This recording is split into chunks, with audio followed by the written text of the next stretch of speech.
Hi friends, இன்றைக்கி நம்ம காட்டோட பிரெயினை தான் நம்ம தொக்கு பண்ண போகிறோம். இதுக்காக காட்டோட பிரெயினை நல்லா க்ளீன் பண்ணி எடுத்து வச்சுக்கிட்டேன்.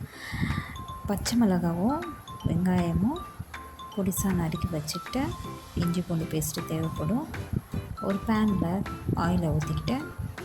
கடுகு பொரிஞ்சதும் நம்ம நறுக்கி வச்சுருந்த சில்லியும் ஆனியனும் நம்ம அதில் சேர்த்து நல்லா சாட்டேட் பண்ணணும்.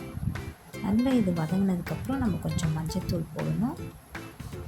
நல்லா வதங்கிடுச்சு. இப்போ இஞ்சி பூண்டு பேஸ்ட் நம்ம ஆட் பண்ணிக்கணும். இது நல்லா ராஸ்மல் போனதுக்கப்புறம் நம்ம காட்டோட பிரெயினை எடுத்து நம்ம அதை உடையாத அளவுக்கு நம்ம நல்லா கிளறி விடணும். இது இப்படி நம்ம எண்ணெயிலே நம்ம நல்லா சாட்டேட் பண்ண அது நல்லா நமக்கு பேக் ஆகி கிடைக்கும், தொக்கு மாதிரி.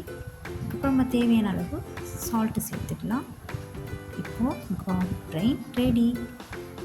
கொஞ்சமாக சாதமும் அந்த தொக்கை வச்சு சாப்பிட்டு பாருங்கள், டேஸ்டியாக இருக்கும். நீங்களே ட்ரை பண்ணுங்கள்.